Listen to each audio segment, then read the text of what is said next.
Welcome back to Farmers Inside Track, South Africa's most downloaded farmers podcast. I'm your host, Patricia Tembo, and today's episode is brought to you by Netafim. In today's episode, we're looking at how Netafim partners with industry for practical research to understand dripline flow rate and spacing selection parameters in vineyards. We are joined by Charl van Reenen, who is an agronomy manager at Netafim. Welcome, Charl, to Farmers Inside Track. We're super happy to have you on today's episode. Thanks a lot, Patricia. It's always a good feeling being part of these interviews and sharing some insights and some thoughts.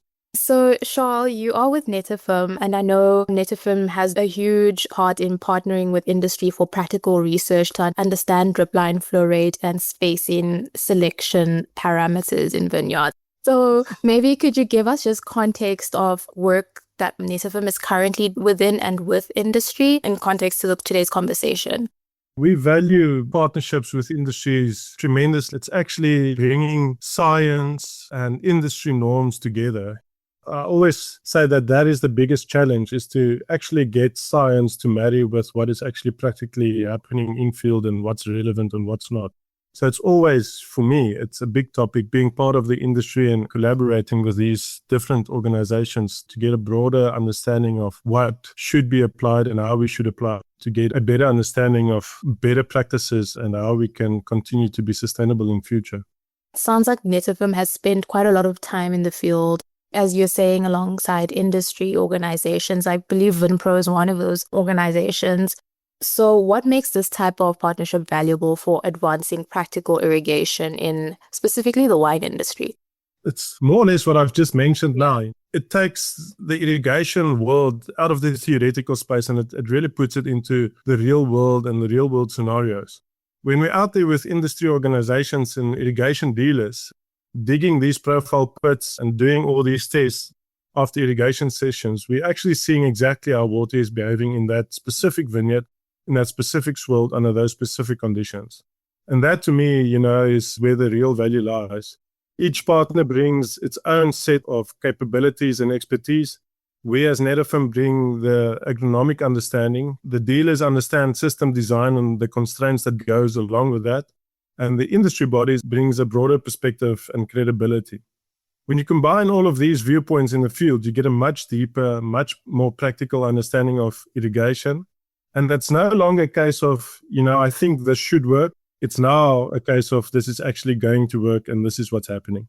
How does this help the growers make better irrigation and vineyard decisions? Like, what does that look like for the growers with these key activities that have taken place in making decisions that lead to more sustainable irrigation practices, for example? I'm sounding like an old record player, but it just takes away the disconnect of what we think is happening and what is actually happening in the soil.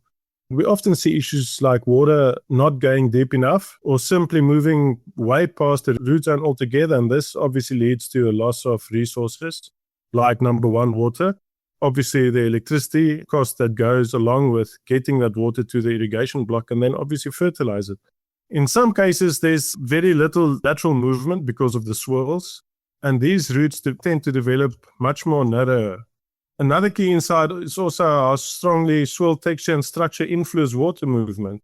Two vineyards with exactly the same design behave completely different because of soil differences. I think this is very important to understand because the swirls in the Western Cape, I've been involved in a single block of less than a hectare. There was 5 or 6 different soil types, and you need to understand what happens when those soil types get irrigated and how the water behaves in them.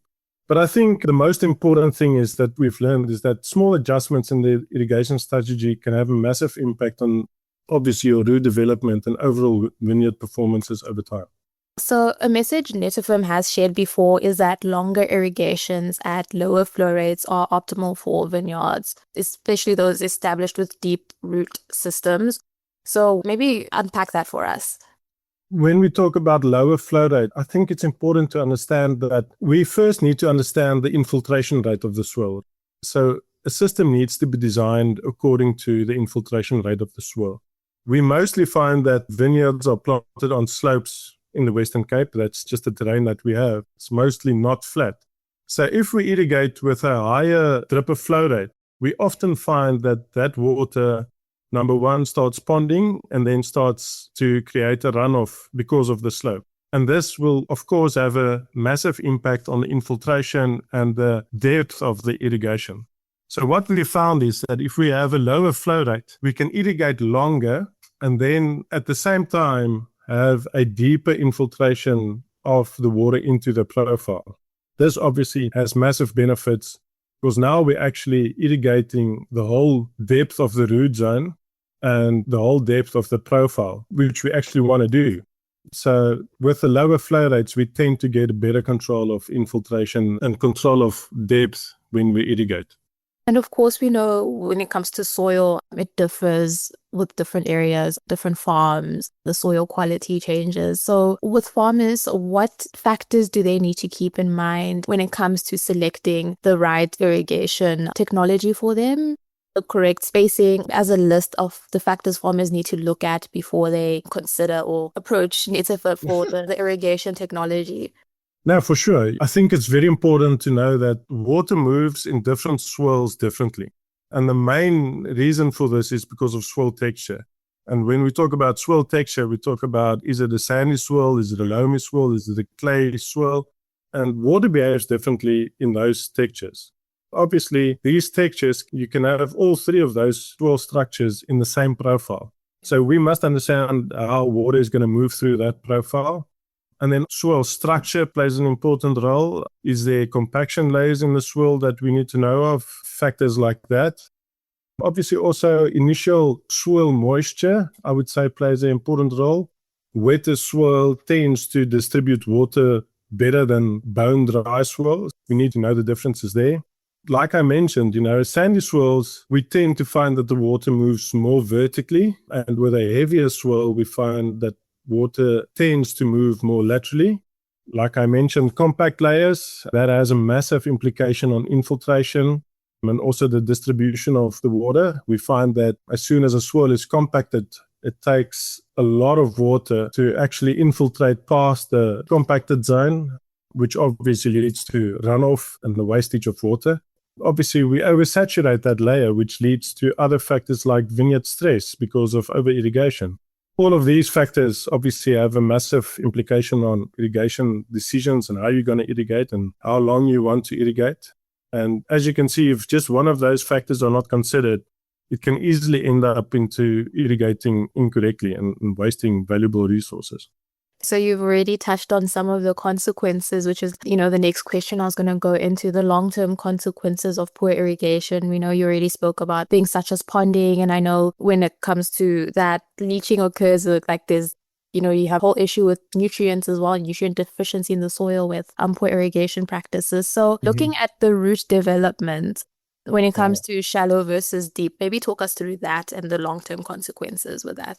Farmers and producers spend a lot of money on soil preparation, and I believe this is where it all starts, is with the correct soil preparation. And the thing that we always must remember is that we are planning to plant a vineyard, and that vineyard must be sustainable for at least 15 to 20 years, if not longer. Obviously, longer would be the main goal, but if you look at the average age, that vineyard should be sustainable for at least 20 years. And it all starts with soil preparation and correcting the soil imbalances from the get-go. And in saying that, that is where the secret lies of, number one, drip irrigation. Because if we have a deeply loosened soil profile, we make it so much easier for those young vines to develop a strong root system. How are we going to do that? Obviously with irrigation strategies like longer irrigation pulses to encourage those young vines' roots to go deep for the water. So we would irrigate a long period of time. So obviously we would irrigate past the root zone in the initial phases. But that is simply to encourage the roots to go dig deeper for the water because our irrigation pulses are stretched much longer out of each other.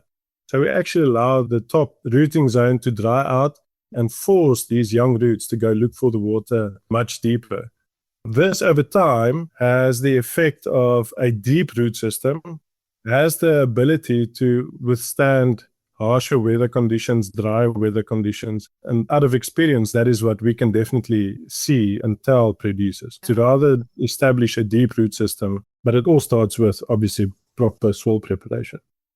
I think across the board, one can't overlook soil profile at all. I know that's like foundational really to agronomic practices. So maybe for a farmer who is looking at the irrigation design that they help to implement it on their farm, what role should irrigation designers or consultants play when it comes to farmers consulting them? I suppose the relationship between the irrigation designer or consultants and the farmer, how do they support each other? I'm so happy you asked this because we should view this as a holistic approach, because the farmer or the producer, the winery, needs to be on the long-term goals of the set block that they are planning. So those goals need to be defined, and we need to reach a common understanding of what the goals of that specific block of vineyard is. When we understand that from the wine grower and the winemaker's perspective, then the irrigation designer can actually go out and make sure that the hydraulic capacity and flexibility of that system is set into place to deliver the intended irrigation strategy, And then again, the consultants and the Netafim bring the expertise to the table to say, okay, right, we're planning to plant X, Y, and Z cultivars. These are the limitations of the cultivars and the rootstocks. How can we adapt the irrigation system to manage that properly to set a certain goal of wine? So each one of those partners brings something very important to the table. And at the end of the day, we all need to get to the same goal. And that is whatever the wine producer set out to be. And then we make a plan to make it happen. I suppose to get the best out of the irrigation system and technology, this partnership is absolutely necessary. So, Charl, to wrap everything up in a nice little bow, what is one key message with growers or for wine growers when it comes to approaching irrigation? What is your takeaway or your last message in concluding this conversation? It's always hard for me to conclude with just one message, but if I really had to, I would say, please don't irrigate just based on assumptions, what you used to do in the past. Rather irrigate based on understanding. You really need to take the time to understand your soil. You need to understand your root system of your vineyards and how water is actually moving in that specific vineyards and those specific soils. Because once you see what's actually happening below the surface, your entire approach to irrigation becomes more precise, more efficient, and ultimately more effective. If that is the one message that I had to send out, it most probably would be that, Patricia. Yeah. And thank you to Charl van Reenen, who is an agronomy manager at Netafim. This is Farmers Inside Track, and this episode was brought to you by Netafim. Thank you for listening and keep growing with us.